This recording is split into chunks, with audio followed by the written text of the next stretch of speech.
ڈراؤنی کہانی ایک مہمان نواز روح کی۔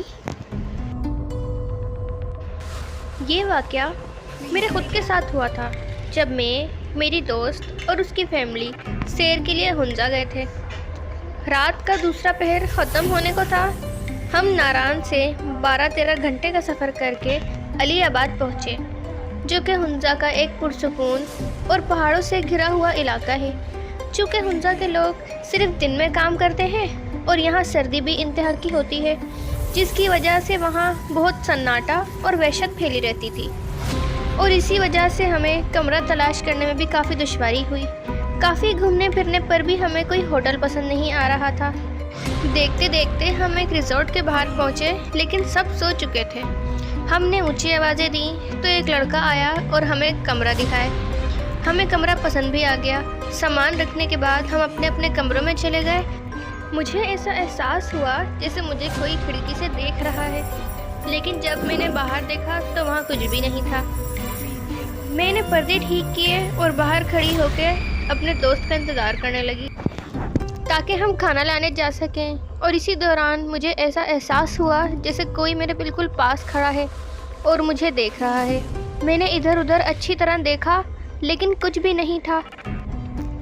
میں نے اسے اپنا وہم تصور کیا اور ہم کھانا لینے کریم آباد چلے گئے۔ واپس آ کر ہم نے ساتھ کھانا کھایا، اور جب میں اپنے کمرے میں پہنچی تو کیا دیکھتی ہوں کہ میرا سامان جہاں رکھا گیا تھا وہاں نہیں ہے، اس کی جگہ تبدیل کی جا چکی ہے اور سامان سلیقے سے رکھا ہوا ہے۔ یہ کام بل بوائے کا ہو سکتا ہے۔ میں یہی سوچ رہی تھی کہ اچانک سے دروازہ کھٹکھٹانے کی آواز آئی۔ میں نے جب دروازہ کھولا تو باہر اتنا سناٹا تھا کہ اگر کوئی سوئی بھی گرے تو آواز کرے۔ البتہ میری والی راہداری کے آخر والے کمرے کی بتیاں جل رہی تھیں، اور باہر ایک جوتا پڑا ہوا تھا، جسے دیکھ کر میں گھبرا گئی، کیونکہ بل بوائے کے مطابق اس منزل پر صرف ہم ہی تھے۔ میں نے کافی دروازہ کھٹکھٹایا، لیکن اندر سے کوئی آواز نہیں آئی، اور اچانک سے اس کی بتی بھی بند ہو گئی۔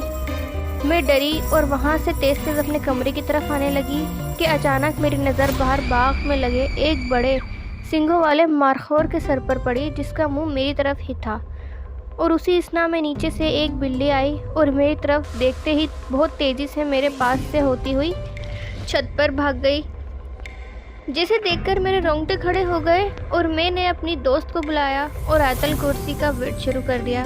جب میری دوست آئی تو وہاں کوئی جوتے نہیں تھے۔ اس نے مجھے دلاسا دیا اور بولا، میں تمہارے کمرے میں لیٹ جاتی ہوں۔ میں نے یہ مناسب نہیں سمجھا اور اسے واپس بھیج دیا اور اپنے کمرے میں آ کر لیٹ گئی۔ میں اسی بارے میں سوچ رہی تھی کہ مجھے ایسا لگا کوئی میرے سر پر ہاتھ پھیر رہا ہے اور مجھے دبا رہا ہے۔ تھکاوٹ ہونے کی وجہ سے مجھے کافی سکون آیا، لیکن ڈر بھی انتہا کا لگا۔ جیسے تیسے کرتے میں نے رات گزاری اور صبح اٹھتے ہی بل بوائے کو بلایا اور تفصیلاً سب پوچھا، جس پر اس نے بتایا کہ یہاں ایسا کچھ بھی نہیں ہے، یہ محض آپ کا وہم ہوگا۔ ہم یہاں کئی سال سے ہیں، ایسا کوئی واقعہ ہمارے ساتھ یا یہاں آنے والے مہمانوں کے ساتھ کبھی نہیں ہوا۔ وہ ہمارے کمرہ چھوڑ جانے کی وجہ سے ایسا کہہ رہا تھا، کیونکہ ان مہینوں میں سیاح بہت کم آتے ہیں۔ اور جب میں نے سامان کا پوچھا تو اس نے بولا یہ اسی کا کام ہے۔ تب میں نے اس کو اپنے کمرے میں جانے سے بالکل منع کر دیا، لیکن میں دروازہ کھٹکھٹانے اور بتیاں جلنے بجھنے والا معاملہ کیسے بھول سکتی تھی؟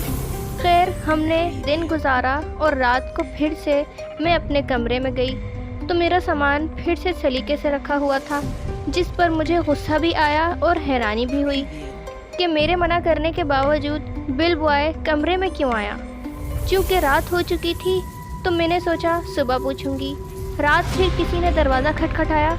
ڈرتے ہوئے جب میں نے دروازہ کھولا تو وہی سناٹا اور اسی کمرے کی بتیاں جل رہی تھیں، جسے دیکھ کر میری سانسیں بند ہونے کو آ گئی اور حلق بالکل خشک ہو گیا۔ میں نے جلدی سے دروازہ بند کیا، لیکن ایسا احساس ہوا کہ کوئی اندر آیا ہے۔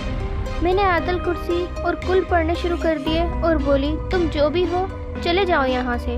میں اسی ڈر سے لیٹ گئی اور سونے کی کوشش کرنے لگی، لیکن پھر گزشتہ رات کی طرح مجھے احساس ہوا کوئی میرے بالوں میں ہاتھ پھیر رہا ہے اور مجھے دبا رہا ہے۔ وہ رات مجھے میری آخری رات لگ رہی تھی